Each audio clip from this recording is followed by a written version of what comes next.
बच्चों, यहाँ हमने दो सूचक लिए हुए हैं, एक हल्दी और ये लिटमस पेपर। हम जानते हैं कि लाल लिटमस पेपर और नीला लिटमस पेपर ये एक सूचक की तरह कार्य करते हैं, जो कि लाल लिटमस पेपर जो है अगर हम उसे क्षार में डालते हैं तो ये लाल लिटमस पेपर नीला हो जाता है, और नीले लिटमस पेपर को अगर हम अम्ल में डालते हैं तो नीला लिटमस पेपर लाल हो जाता है। मैंने यहाँ नींबू का रस लिया हुआ है और ये खाने का सोडा। अब जैसे ही हम नीले लिटमस पेपर को अम्ल में डालते हैं तो आप देखेंगे कि नीला लिटमस पेपर अम्ल में डालते ही लाल रंग का हो जाता है, यानी नीले लिटमस पेपर को लाल रंग में परिवर्तित हो गया, तो ये अम्ल है।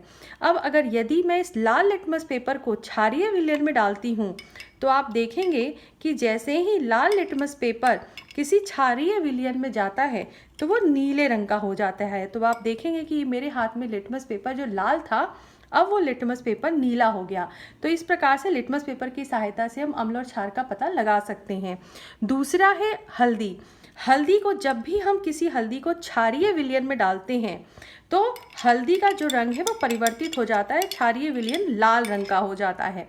तो हल्दी के द्वारा भी हम क्षारीय विलयन का पता लगा सकते हैं। लेकिन अगर हल्दी को हम किसी अम्ल में डालेंगे तो रंग में कोई परिवर्तन नहीं होगा। ये नींबू का रस था, इसमें कोई परिवर्तन नहीं हुआ, लेकिन क्षारीय विलयन खाने का सोडा है, इसमें मिलाया तो इसका रंग लाल हो गया। इस प्रकार से हल्दी की सहायता से भी हम क्षारीय विलयन का और अम्लीय विलयन का पता लगा सकते हैं।